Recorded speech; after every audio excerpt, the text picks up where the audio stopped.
Et bonjour et bienvenue pour ce récap final des CrossFit Games 2020.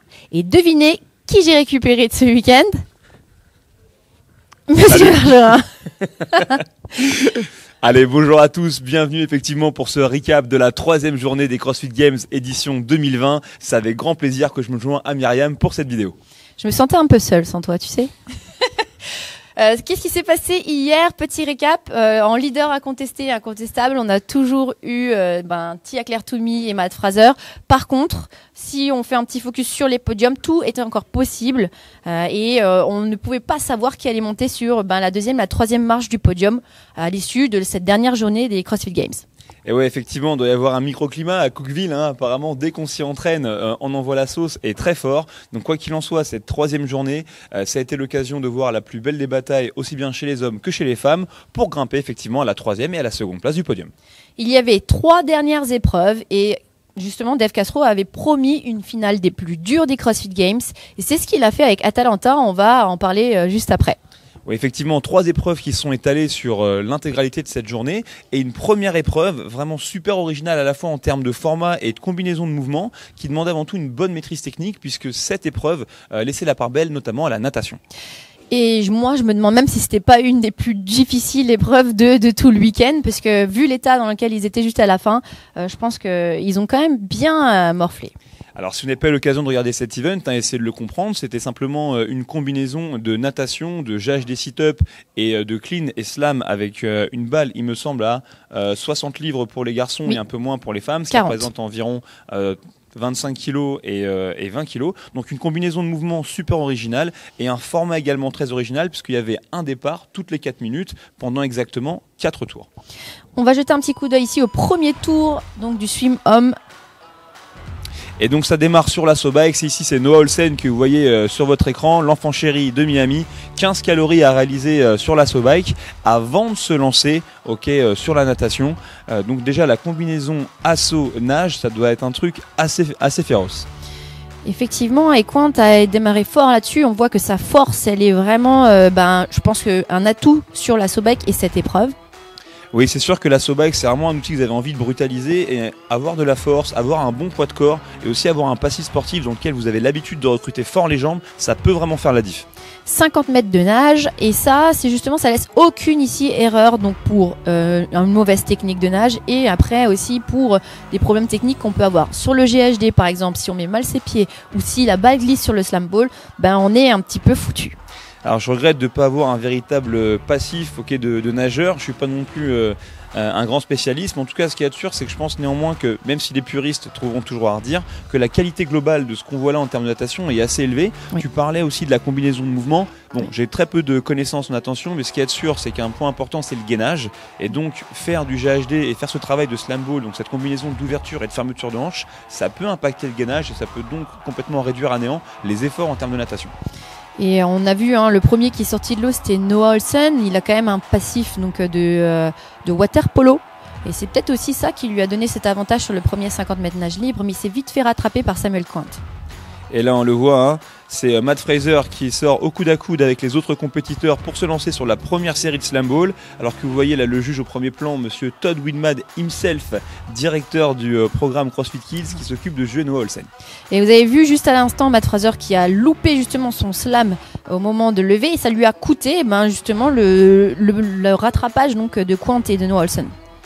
Et donc à nouveau passer la ligne d'arrivée pour verrouiller un petit peu le score. On l'a vu sur, il me semble, la 2e journée que ce système de puce qui permet d'arrêter le chrono avec une exactitude extrême, c'est quand même bien pratique pour s'assurer qu'on a les résultats les plus précis possibles entre les participants.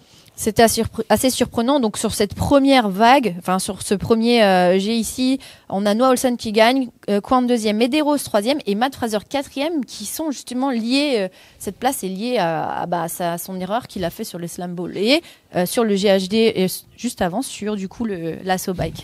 Désolé. En tout cas, cet event, moi je le trouve super intéressant pour une raison simple. La combinaison est assez originale. Différents agrès, GHD, ballon et natation. Et je pense que c'était quand même un très bon test de fitness pour les participants parce que ça devait être très dur pour eux de se préparer à ce style de stimulation juste à cause des agrès dont ils auraient eu besoin s'ils avaient voulu se préparer là-dedans dans leur régime d'entraînement. Donc en tout cas, premier event pour attaquer cette dernière journée, vraiment cool et redoutable. Regardons aussi la dernière étape donc, de cet event. On va voir si Matt Fraser a réitéré ses erreurs. Ok, donc ça repart donc pour ce dernier tour. Ouais. Comme vous l'avez compris, à chaque fois que les athlètes voyagent au travers de la piscine, et lorsqu'ils repartent pour le tour suivant, ils refont la séquence de mouvements mais en inversé. Donc en l'occurrence, ici pour ce dernier tour, ils commencent par les slams, ils vont faire le GHD, puis nager et finir sur le vélo. C'était un réel avantage parce que là, de ce côté-là, ils pouvaient encore essuyer donc la slam ball et le GHD pour rentrer plus rapidement dessus avec leur serviette, ce qui était autorisé. Et c'est ce qui fait qu'à chaque fois, Fraser avait un avantage puisqu'il ne jetait jamais la balle au sol.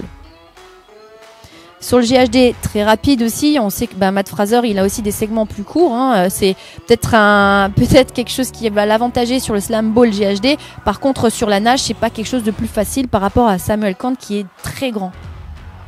C'est la question qu'on peut se poser, il faudrait regarder peut-être le détail des scores, c'est de se demander à quel point les athlètes ont réussi à rester réguliers au travers des 4 tours. Cette épreuve-là, elle est difficile de par la combinaison des mouvements, mais elle est aussi difficile parce qu'au final, votre score, c'est le temps cumulé des 4 tours. Si vous partez trop fort et qu'après vous explosez à arriver par exemple au 3e tour, vous allez payer le prix cash au niveau du classement. Effectivement, et en gros, si on a un différentiel de temps, ils ont commencé aux environs de 2 minutes 11 sur le premier tour, et on voit que c'est quand même des athlètes qui sont justement accordés à la gestion des lactates sur un entraînement comme celui-ci. C'est totalement cette filière-là qui va être vraiment ciblée. Et donc, on peut voir que c'est un boulot qu'ils ont déjà fait tout au long de leur préparation et de la saison. Ouais, c'est assez logique d'avoir des athlètes qui sont à l'aise là-dedans, puisqu'en fait, dans la méthodologie CrossFit, la plus grande partie du temps, on va passer du coup notre temps à s'entraîner sur cette filière-là qu'on appelle anaérobie lactique. Et donc du coup, ce type de sensation, c'est normalement quelque chose auquel ils sont prêts, et ils ont aussi une très bonne tolérance à la douleur, ce qui leur permet, regardez là, de continuer à pousser très très fort sur l'assaut bike. Celui qui était étonnant, c'est Justin Medeiros, le plus jeune des athlètes individuels hommes, et c'est vraiment quelqu'un qui était impressionnant pendant tous les jours, toutes les journées, et il ne s'est pas laissé démonter sur cette dernière journée. Ouais, c'est peut-être celui aussi qu'on a pu voir le plus enthousiaste, pas du tout blasé entre les épreuves, toujours très souriant. Ça vient aussi peut-être de sa jeunesse, et puis aussi ça vient du fait que c'est la première génération d'athlètes comme Ellie Adams aussi, qui commencent à arriver aux Games et qui ont comme passif principal la pratique du CrossFit comme sport de base. Et regardez dans l'état dans lequel il termine, Justin Medeiros, il s'est jeté sur son name tag à la fin, là il est complètement allongé au sol, et il y a une vidéo qui est ressortie de ça sur internet où on entend Samuel Kant s'exprimer juste avant du coup son interview, où il est à la limite de pouvoir rejeter tout ce qu'il avait mangé avant. En tout cas, regardez un petit œil sur le chrono si vous avez eu le temps de le voir à l'écran.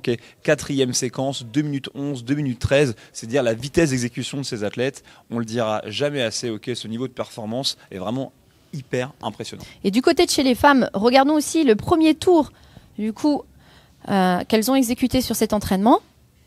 Regardez la position de départ de Tia-Claire Toumi, il y a 4 séquences, 4 tours, et pourtant elle est sur les starting blocks comme si elle se lançait sur un sprint de 60 mètres.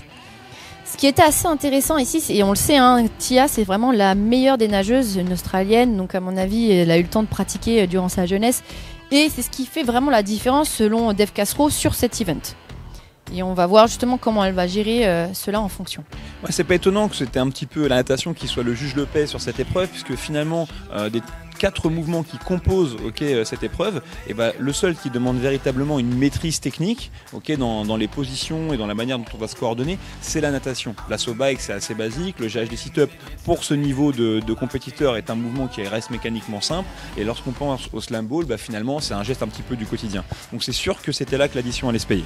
Et on l'a vu, Toumi, elle est sortie dernière de l'assaut bike, et elle est en train de remonter tout doucement en fait les filles dans l'eau. Vous le voyez sur le couloir central, c'est elle en plein milieu. Elle est en train de rattraper donc Ellie Adams qui est à l'extérieur, qui est dans le premier couloir en haut de votre écran. Et donc apparemment elle a l'air de leur faire un petit peu dans l'eau le coup de Matt Fraser sur son vélo. On démarre dernier, on fait son effort et on rattrape un petit peu les gens qui sont devant. Ça se voit qu'ils travaillent déjà ensemble à l'entraînement, puisqu'ils ont eu exactement le même type de stratégie. Pas se cramer sur l'assaut bike et après rattraper sur la nage. C'est assez logique. Si on transpose par exemple cet event et qu'on le compare avec un event certes différent en termes de format, mais qui était celui de l'event 1, dans lequel on démarrait par 1,5 km de rameur, c'est évident que même si on ne peut pas se permettre à un très haut niveau d'être trop lent, c'est pas sur cet agrès-là que ça va se gagner. La même chose sur cette épreuve, plutôt que d'avoir quelque chose de très long, on a 4 petites séquences courtes. mais c'est pas sur l'ergomètre qu'on va faire la différence, sauf peut-être lorsque c'est le dernier exercice de la séquence. Là, Ellie Adams, elle a fait la différence sur le GHD et c'est là où elle a rattrapé son retard qu'elle avait sur Tia Claire Toomey. Mais ça, on le sait pourquoi. On sait que donc elle s'entraîne avec Rich Froning et si vous suivez la programmation de Rich Froning, le GHD fait partie de la récurrence, c'est-à-dire au moins une fois par semaine, vous en avez en pratique. Si vous voulez tester un petit WOD qui était extrait de la première année de la programmation de What is Rich Doing, essayez de faire ça 5 tours de 20 GHD sit-up et 20 deadlift à 100 kg. Vous allez voir, c'est une combinaison assez sale, en tout cas en termes d'intensité, c'est très efficace. Ellie Adams a terminé première grâce à son finish sur les GHD sit-up et le slam ball. Elle aussi avait cette technique où elle allait enchaîner sans lâcher la balle au sol, suivie de Catherine Davids-Dottir et Tia Claire Toomey juste après. Ça ressemble exactement en fait au schéma qui s'est passé chez les individuels hommes où Fraser a terminé 3e lors du premier tour. Il fallait bien qu'il termine pas toujours premier quand même l'animal. Jetons un petit coup d'œil maintenant sur la finale donc de cet event entre les femmes. Et tu disais tout à l'heure que le GHD pouvait être rentré en interférence aussi avec le gainage et justement la nage.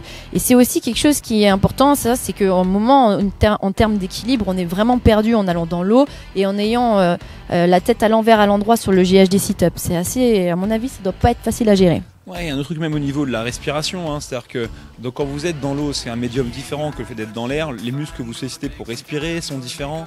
On parle beaucoup du GHD sit-up comme étant un exercice difficile, mais maintenant si vous le mélangez avec cette espèce d'exercice au slam ball, surtout pour ceux qui ont réussi à pas lâcher la balle, c'est-à-dire qu'ils sont restés en tension constamment, ils ont dû accrocher un petit peu avec les bras. Bref, on s'en rend pas compte, mais dans cet entraînement-là, il y a beaucoup de temps de travail sous tension lorsqu'on est sorti de l'eau, et c'est sûr que ça doit être hyper impactant. Ellie Adams qui est rentrée première dans l'eau, encore toujours efficace au slam ball et sur le GHD, suivi donc de Tia Claire Toomey qui est en train de faire la différence sur la nage. Et là encore, ça montre que la technique de nage doit être travaillée. Et honnêtement, c'est aussi ça, ces athlètes-là qui atteignent le plus haut niveau, on peut être très focalisé sur ce qu'ils font à l'intérieur de la boxe, mais une fois que vous arrivez à l'étape finale des CrossFit Games, là vous allez faire la différence et surtout ce que vous êtes capable de faire en dehors de la boxe. Là la nage, hier le vélo, la veille et l'avant-veille, beaucoup de courses à pied, la différence c'est là qu'elle se fait. Et là, elle est en train de créer une réelle différence sur le 50 mètres nage libre. Elles sont quand même rentrées dans l'eau pratiquement ensemble, juste à quelques mètres derrière Tia Claire Toomey. Et elle en ressort première et elle est déjà, elle, sur l'assaut bike. Ouais, là, pour le coup, elle a vraiment glissé sur l'eau. Elle leur a mis une vraie distance. Et elle arrive encore, mine de rien, à retrouver de la ressource et à pousser tout de suite sur l'assaut bike. Je me demande ce que ça fait honnêtement de pédaler sur un assaut bike pieds nus. Ça doit pas être très agréable, ça doit être même super dur d'avoir une poussée efficace avec les jambes. Ouais, un petit massage de la voûte plantaire, comme ça, gratuitement au passage. Toomey qui a rattrapé Ellie Adams derrière et Catherine qui est toujours dans le collimateur pour le podium. À chaque fois, elle s'assure d'être toujours dans le peloton de tête. Toujours regarder les différences de cadence aussi, si vous voulez évaluer à peu près à quelle vitesse vont les athlètes, regardez les cadences et dites-vous qu'en règle générale pour les arbitres, si jamais ils n'avaient pas accès à l'écran, on va considérer que 3 frappes avec un segment, ça correspond à 1 calorie sur l'assaut bike. Ça vous donne à peu près le pace qu'ils sont capables d'exprimer. 2 minutes 03, c'est à peu près c'est beaucoup plus rapide que ce que les hommes ont fait puisqu'ils ont terminé en 2:10. Donc les femmes ont carburé sur cet event. On a déjà eu l'occasion d'en parler, mais c'est ça aussi la beauté du CrossFit, ça redéfinit un peu les préjugés qu'on pourrait avoir sur la performance athlétique hommes et femmes.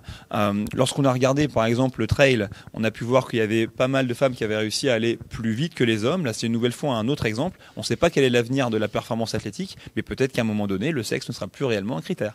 On avait juste un peu de retard dans l'entraînement, c'est tout. Ce qui est à retenir ici sur cette épreuve, c'est surtout que Matt Fraser n'a pas gagné cette épreuve. Et ça, ça fait un petit peu plaisir quand même de voir qu'il peut avoir quelques faiblesses. Et c'est Samuel Quant qui lui a volé la vedette sur cet event. C'est quand même magnifique. La nouvelle, c'est qu'il n'a pas gagné. C'est ça.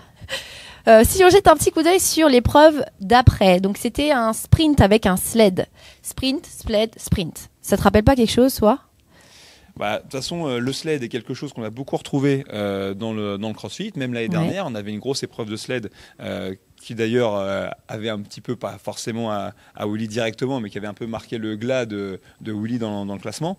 Ce qu'il y a de sûr, c'est que c'est aussi super intéressant. On change à nouveau de milieu, on change de type d'effort, on est sur quelque chose de très court et d'hyper agressif. C'est vraiment intéressant.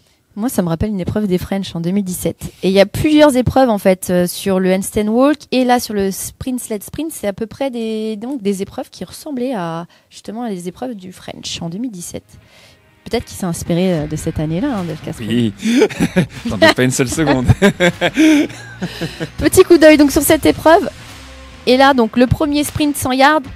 Et moi, en fait, en termes de qualité technique et ici de pied, c'est surtout Ellie Adams qui m'a le plus impressionné sur la course. C'est elle qui arrive à rallonger le plus sa foulée, même si on peut voir après en termes de midline, elle n'y est plus, mais c'est elle qui a la plus jolie foulée sur ce sprint. Bon, par contre, après en termes de puissance, on a quand même deux mastodons avec Tia et Brooke Wells qui ont deux techniques totalement différentes. Oui, c'est vrai qu'au niveau de leur placement pour pousser le sled, c'est très différent. Vous voyez que Tia, elle est très penchée en avant. Elle a sans doute un meilleur verrouillage articulaire avec ses épaules qui lui permet d'avoir une poussée efficace. Et à l'inverse, en étant un peu plus redressée, Brooke, elle va miser davantage sur forcément ses jambes et sa chaîne poste. Bon, ça, c'est une ancienne athlète aussi qui a fait de l'athlète, donc c'est aussi peut-être pour ça. Et puis, c'est pas la peine d'être un pro de la préparation physique pour se rendre compte que niveau chaîne postérieure chez Brooke Wells, on il y a est de quoi équipé. pousser fort. Sur le retour du sprint, là, on peut voir qu'elles sont entamées, mais elles arrivent autant à envoyer sur l'allée que le retour, et ça, c'est super impressionnant. Et puis là, à nouveau, on est sur un effort qui va durer 1 minute, avec 3 types de travail différents. Mais c'est sûr qu'alors qu'on voit la petite Ellie Adams qui a démarré très très fort, on voit que aussi la clé, c'est certes de démarrer fort, mais aussi être capable de durer. Et 1 minute d'effort sur 3 activités comme ça, où il n'y a pas de pause, et à nouveau, ça va être hyper éprouvant. Et sur une épreuve aussi courte, c'est dommage de perdre autant de points parce qu'on le sait, il y a quand même un gros différentiel entre la première, la deuxième, la troisième, quatrième et cinquième place. Carrie Pierce est à la 5e place. Elle a fait quelques 5e places. Ellie Adams a toujours réussi à se situer un tout petit peu dans le milieu du tableau. Mais c'est dommage à 2 secondes près de perdre autant de points. C'est toujours souvent le problème avec ce type d'épreuve lorsque vous arrivez au game, c'est-à-dire que l'épreuve courte, toutes les épreuves de sprint, aussi quand vous avez quelque chose comme un sled et un terrain qui est, même si c'est un beau gazon, etc., ou entre guillemets, on peut toujours tomber sur une bosse, on peut toujours tomber sur un talus ou quoi que ce soit. Et je crois qu'il en était un petit peu question d'ailleurs de l'état de la pelouse qui a subi quelques dégâts à cause des tests de la démo team. Dites-vous que le moindre pépin, la moindre faille que vous avez, la moindre erreur de foulée vous coûte très très cher parce que 5 secondes sur une épreuve comme ça, c'est une éternité. Jetons un petit coup d'œil à l'épreuve des hommes. Sur le petit encart à gauche, c'était écrit No excuse, accept the pain.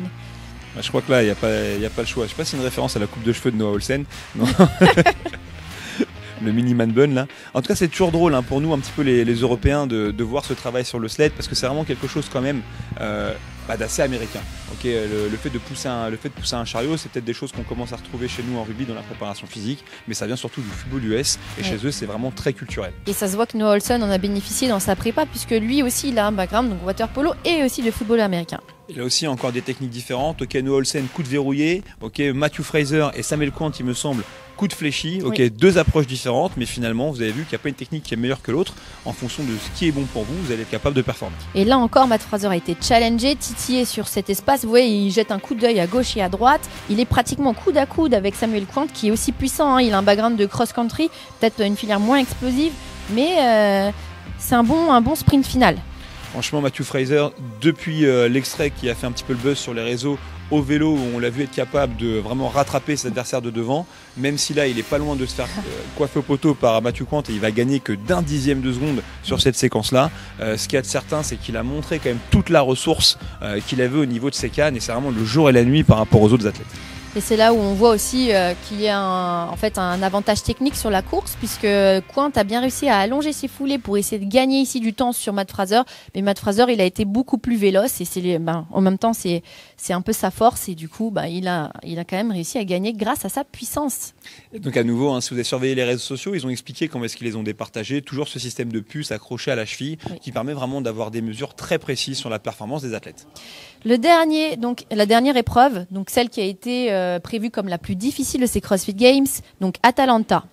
1 mile de run avec Marie et 1 mile de run, donc un Murph mélangé avec Marie. Exactement, pour revenir sur le format de cette épreuve, 1,6 km de course à pied, 100 handstand push-up, 200 pistoles, 300 pull-up, 1,6 km de course à pied pour finir, le tout avec un gilet lesté. C'était ça la finale de cette édition des CrossFit Games. Myriam, moi ce que j'aime dans cette épreuve, c'est qu'on a entendu parfois des voix critiques se dire « Ah ouais, peut-être que cette année avec le Covid, les Games seront moins bons, seront moins ci, seront moins ça ». Cette épreuve-là, dans l'environnement traditionnel des Games, dans un stade avec un public, on n'aurait jamais pu la faire parce qu'elle n'aurait pas fait monter la sauce, ou l'ambiance, comme souvent c'est ce qu'on désire lorsqu'on organise un événement. Dave Castro a été machiavélique, il est parti complètement aux antipodes des formats traditionnels de finale pour arriver à cette épreuve qui, moi personnellement, il me tarde de tester. Là, on les voit au départ et Dave Castro a expliqué qu'il avait fait un Twitch entre un Hero WOD et donc un benchmark féminin et qu'il avait voulu justement mêler les deux difficultés-là pour pouvoir tester les athlètes sur une épreuve finale. Effectivement, ça fait aussi beaucoup de sens, d'accord, par rapport à la programmation de la journée. On a démarré sur un entraînement en intervalle, on a fait une deuxième épreuve avec un effort très très court. On termine sur quelque chose de très long avec des temps de travail qui vont approcher quasiment 1 heure. Et pour ces athlètes-là, moi je pense vraiment qu'1 heure et demie, 2 heures, c'est quelque chose qui pourrait vraiment arriver pour des athlètes traditionnels qui ont les mouvements entre guillemets RX sur ça. Et c'est aussi quelque chose qui a du sens quand on voit la première les premières qualifs de ces CrossFit Games qui étaient que des benchmarks. Et là, on a un benchmark avec un hero workout pour la finale. Et c'est un peu comme ça qu'il l'a voulu, qu'il l'a présenté, Dave Castro. Et une nouvelle fois, on vous le disait un petit peu plus tôt dans cette vidéo, garçons, filles, hommes, femmes, c'est un critère, mais c'est peut-être plus aujourd'hui le critère qui détermine la véritable performance physique. Là, une seule vague pour faire partir vraiment l'élite des athlètes qui pratiquent le CrossFit dans le monde, 5 hommes, 5 femmes, tous sur la même ligne de départ. Et sur ce départ, on a pu voir Carrie Pierce qui commençait à avoir l'avantage. Et c'est aussi quelqu'un dont il faut se souvenir, puisque c'est elle qui avait performé sur Marie lors des derniers CrossFit Games. Et puis il me semble que tu m'avais expliqué qu'à ce stade-là de la compétition, elle avait aussi une carte à jouer en termes de classement. Tu peux expliquer un petit peu ? Alors elle était elle titillait le podium. À chaque fois, elle était là, pas là. Elle arrivait à performer à des moments et du coup, elle était dans l'accessibilité de ce podium. Et il fallait qu'elle joue tout et qu'elle ait une place entre elle et Hayley Adams et avec Catherine Davids-Zottir pour pouvoir monter sur le podium. Donc c'est pour ça que vous la voyez vraiment partir très très fort. Sur l'extrait précédent de vidéo qu'on vient de regarder, elle est déjà au pistol, tandis que Tia et Matt ont l'air quasiment de travailler en synchro. Pourquoi est-ce qu'ils peuvent se permettre de vivre cette épreuve de cette manière à ce stade-là de la compétition ? Alors tous les deux sont leaders, mais pour autant ils vont pas se laisser démonter, ils vont quand même essayer de performer. Mais par contre, c'est des personnes qui s'entraînent ensemble et ils ont dit qu'ils allaient terminer ensemble. Et c'est un peu le but de ces images-là, on les voit, ils break en même temps et ils reprennent en même temps. C'est très CrossFit quand même ce qu'ils ont fait pendant cette édition de la compétition, parce qu'on a toujours tendance à dire que le CrossFit c'est une activité individuelle mais qui se fait en groupe, et finalement eux, en étant un petit peu les leaders chacun de leur catégorie, ils sont un petit peu envoyés la balle pendant l'intégralité du week-end. Tu gagnes, je gagne, et c'est un peu ce qu'ils ont réussi à faire cette dernière épreuve, et je trouve que ça c'est très CrossFit. Et c'est comme ça qu'on va les voir aussi débuter leur pistol, terminer leur pistol, on les voit, ils ont mis leur chapeau de pêche ensemble pour aller maintenant sortir des pistoles et aller sur du coup les pull-ups. Là encore, ils s'attendent et ils se partent des mêmes accessoires. Donc imaginez, après avoir effectué donc 200 pistoles, vous devez effectuer 300 pull-ups. Alors moi, ce qui m'intéresse, c'est de me dire quelle a été vraiment la stratégie qui a pu être utilisée par ces athlètes pour réussir à faire dans un temps décent, au temps de répétition. Carrie Pierce, elle a fait une stratégie, je donne tout. Je pense, parce que là, elle n'avait pas le choix. Elle est sortie première des handstand push-up. Elle a continué à carburer sur les pistoles. Et là, elle a une avance certaine sur les filles. 54 répétitions sur les pull-up. Donc, c'est quand même conséquent. C'est pas forcément son fort là-dessus. C'était vraiment les handstand push-up et les pistoles. Et les filles, là, sont en train de remonter avec Catherine, qui, elle aussi, doit défendre son podium. Elle aussi, elle risque tout sur cette épreuve. Moi, vraiment, ce qui me fait assez halluciner sur ces premières séries de répétitions qu'on voit, c'est qu'alors que les athlètes sont complètement conscients du volume qu'ils ont en face d'eux, alors que c'est le dernier jour de compétition et qu'ils ont énormément de volume de travail dans les pattes, on voit quand même des séries qui vont au-delà de 10 répétitions sur les pull-ups. Oui. Ils étaient entre 10, après ils ont commencé à breaker sur 5 répétitions à chaque fois de pull-up. Et sur la fin de l'épreuve, c'est toujours Carrie Pierce. Donc là, on fait un petit zoom sur justement les dernières pull-ups qu'elle avait effectuées. Et vous pouvez le voir, là, ce qui est surprenant, c'est Catherine Davids-Zottir qui est remontée. Toumi qui est aussi remontée à son rythme constant. Là, elle part sur la course. Et la déception ici, c'est celle de Hayley Adams qui, juste pour un problème technique, ses mains, elles étaient complètement ouvertes au début de ses pull-ups. Elles se sont totalement arrachées. Et elle a quand même continué l'épreuve. Mais par contre, c'est ce qui est en train de lui coûter sa place sur le podium. Le truc aussi qui est très intéressant par rapport à ce WOD-là, c'est de voir qu'à la différence d'un Murph par exemple, où on termine sur un exercice qui va notamment impacter les jambes, et où, si vous avez déjà fait Murph, vous repartez sur la course à pied un petit peu au ralenti, il vous faut 400 mètres pour recommencer à avoir une vraie foulée. Là, cette fois-ci, après avoir travaillé exclusivement les bras, quand elle est repartie, Carey Pearce, elle est repartie à fond de balle, parce qu'elle a vraiment les jambes bien fraîches, et que là, la rigueur, ce qui l'empêche peut-être d'avancer, c'est la coordination au niveau du haut de ses bras. C'est vrai que là, on voit qu'elle est bien entamée du haut du corps, et elle n'arrive pas du tout à céder donc, de ses bras. Après, c'est pas forcément celle qui a démontré le plus de technique sur la course, mais à mon avis, ça devait être quand même assez éprouvant. Ouais, la course à pied, décidément, sans doute l'une des modalités de travail qui a été la plus utilisée cette année au CrossFit Games. Ça a toujours fait partie de la programmation, mais je pense que là, Dave Castro, au travers de ce qu'il a mis, il a envoyé un message assez fort par rapport à cette qualité physique. Si on jette un petit coup d'œil encore sur la fin donc, de la course de Matt Fraser, et lui, par rapport à Tia qui est arrivée 3e, là, qui est dans le top 3, Matt Fraser est le premier en fait, de chez des individuels hommes. Et donc on a Carey Pearce qui est largement devant eux.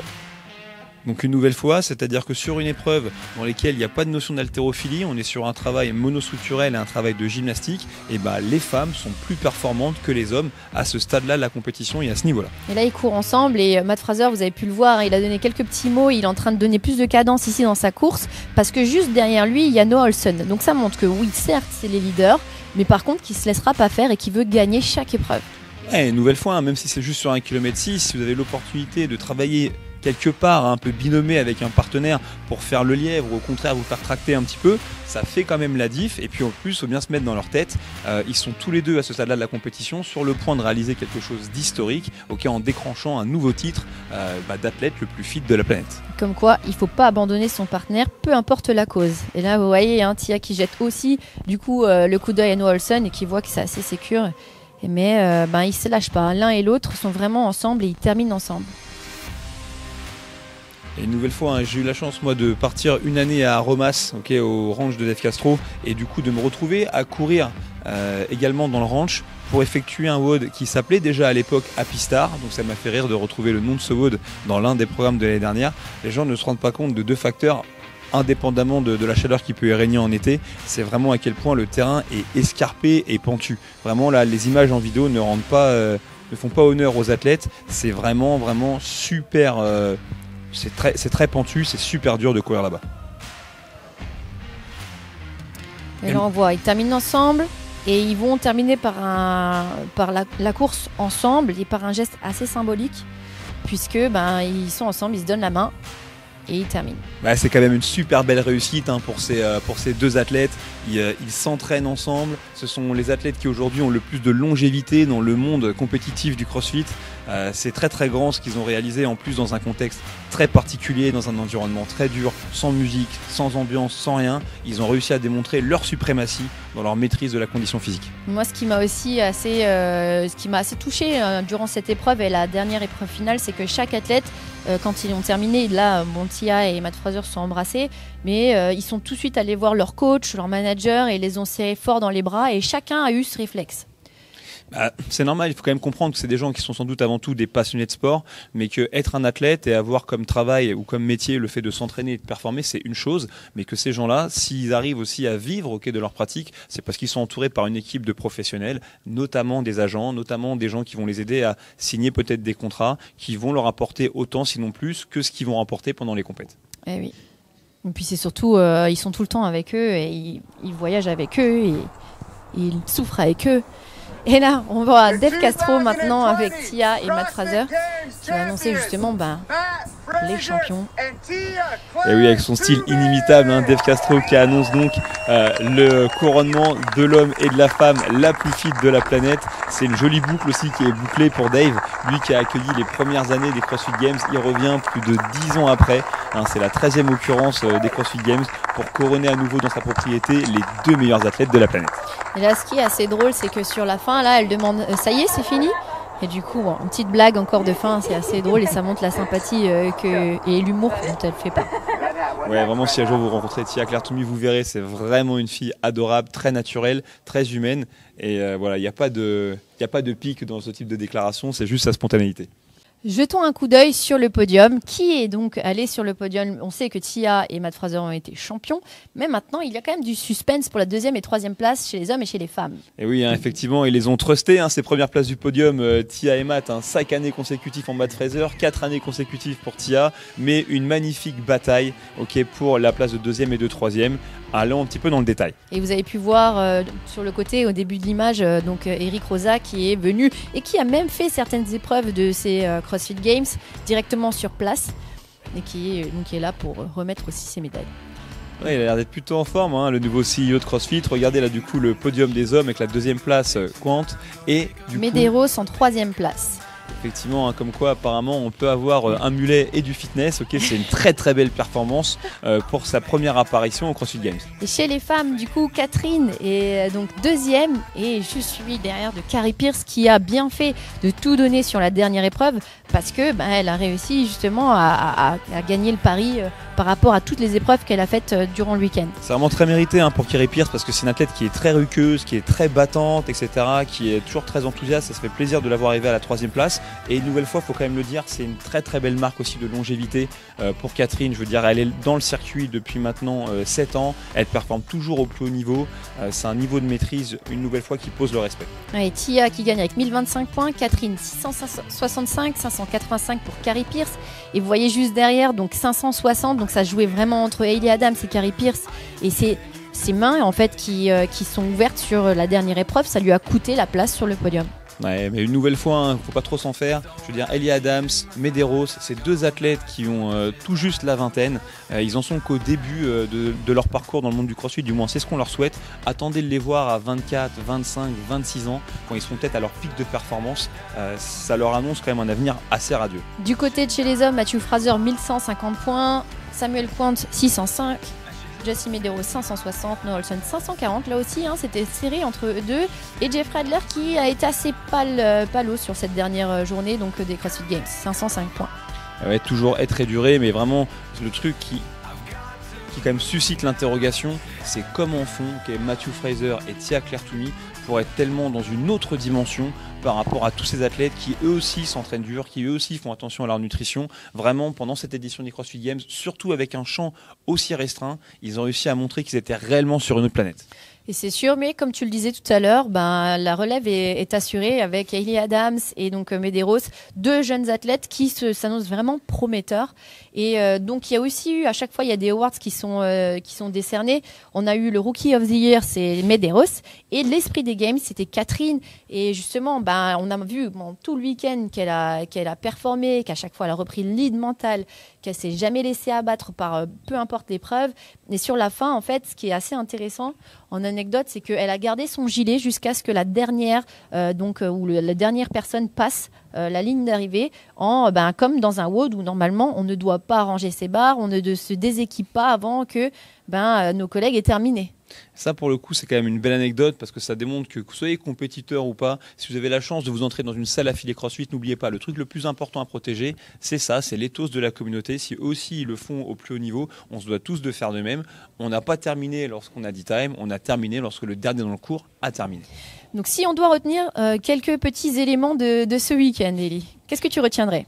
Écoute, j'aurais bien aimé retenir l'intégralité des WOD que Matt Fraser a remporté pendant l'intégralité des 3 jours, mais il y en a trop à retenir. Il en a perdu 2 seulement. Et c'est total et le sprint à la nage. Moi, j'aimerais retenir quand même 2 choses. La première chose, c'est la programmation de la première journée qui démontre bien tous les progrès qui ont été réalisés par les athlètes et par notre compréhension de la méthodologie CrossFit en maintenant à peu près 13 ans. Être capable d'avoir programmé sur une seule journée l'intégralité d'une programmation qui avant était celle des Games, ça montre vraiment l'évolution qu'on voit en termes de performance et ça laisse aussi présager de tous les progrès qui sont à venir.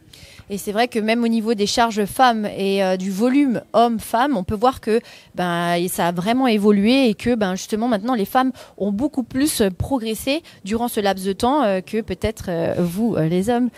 C'est une nouvelle fois, hein, on peut récupérer une ancienne citation de Greg Glassman qui disait que la vision du sport à l'ère moderne, elle était quand même très biaisée et limite sexiste parce qu'on voyait toujours la performance au travers soit de la force seule, soit au travers de l'endurance seule. Deux domaines de spécialité où peut-être les hommes, lorsqu'ils étaient très spécialistes, pouvaient briller. Là, dans notre vision de la condition physique, on fait un test beaucoup plus varié, beaucoup plus étendu et on se rend compte que ces deux métriques pour évaluer ce que c'est que la performance humaine sont peut-être pas les bonnes et que les femmes comme les hommes sont sans doute ou sont bientôt sans doute sur un véritable pied d'égalité et je pense même que les femmes vont peut-être être plus performantes que les hommes. Une autre chose aussi que je soulignerais, c'est l'importance de la course à pied dans cette saison. Et donc, je pense qu'il va falloir quand même, pour tous les crossfitters qui n'aiment pas la course à pied, aller courir. Et l'avantage, c'est que dans la période dans laquelle on est, qui est une période de confinement, dites-vous, c'est encore l'un des rares trucs qu'on est encore autorisé à faire. Alors faites du long, faites du court, faites de l'intervalle, courez avec un lest, changez les altitudes auxquelles vous courez si jamais ça vous amuse. Vous pouvez vraiment améliorer votre condition physique rien qu'avec cette simple activité. Peut-être inscrivez-vous à un trail, par exemple en montagne, ça pourrait faire du bien. Contactez Julian Festor, il en fait quelques-uns et il vous dira lesquels il ne faut pas faire. Et la dernière chose, moi, que j'aimerais bien souligner, c'est cette dernière épreuve. Et je sais que dans les box, peut-être qu'on va vouloir se frotter à cette épreuve Atalanta. N'embêtez pas les coachs et les honneurs avec cette épreuve, s'il vous plaît. Ouais, et puis faites attention, parce que mine de rien aussi, le symbole aussi, également de la première journée, c'est de montrer l'évolution de la performance des tout meilleurs athlètes de CrossFit, mais on doit garder beaucoup d'humilité par rapport au volume de travail qu'ils sont capables d'encaisser. Si vous êtes capable de faire ne serait-ce que la version initiale du WOD, qui est aujourd'hui l'event numéro 1 des Games, et de faire simplement la version originale avec du jerk à 60 kg, des chest to bar et une distance au rameur qui est raccourcie, vous êtes déjà un athlète avec une excellente forme physique. Si demain vous décidez de vous frotter à Atalanta, faites attention, 300 répétitions de pull-up, ok, c'est quelque chose, si on n'est pas prêt à faire face à ce volume, qui est honnêtement peut-être potentiellement dangereux, soyez smart, adaptez le volume, adaptez les distances, arrangez-vous pour être capable de finir en moins d'une heure et ne pensez pas que le gilet lesté soit une obligation, loin de là. Et la prochaine date importante à retenir? Eh ben écoute, je crois que la prochaine date importante à retenir, c'est celle qui est peut-être dès maintenant dans l'esprit de tous ces compétiteurs, dans l'esprit de tous les compétiteurs qui n'ont pas eu l'opportunité d'aller au Game cette année. Et c'est encore la meilleure occasion pour tous les fans du sport de CrossFit de se réunir et ainsi que les autres. Et ben c'est la date des Open. Les Open en février 2021. Le 18 février 2021 exactement, pour être précis. À nouveau, a priori encore 5 semaines de tests, une belle fête, une belle manière d'aller de l'avant malgré la crise du Covid, en espérant que d'ici là on aura retrouvé l'accès à nos box pour vraiment être capable de mesurer notre fitness et puis de rentrer en lice pour peut-être devenir vous aussi l'athlète le plus fit ou la plus fit de la planète. Donc on vous donne rendez-vous le 18 février 2021 en forme et prêt pour affronter cette nouvelle phase de qualif des championnats du monde. Qui sera ? Bien entendu. Salut! Ciao.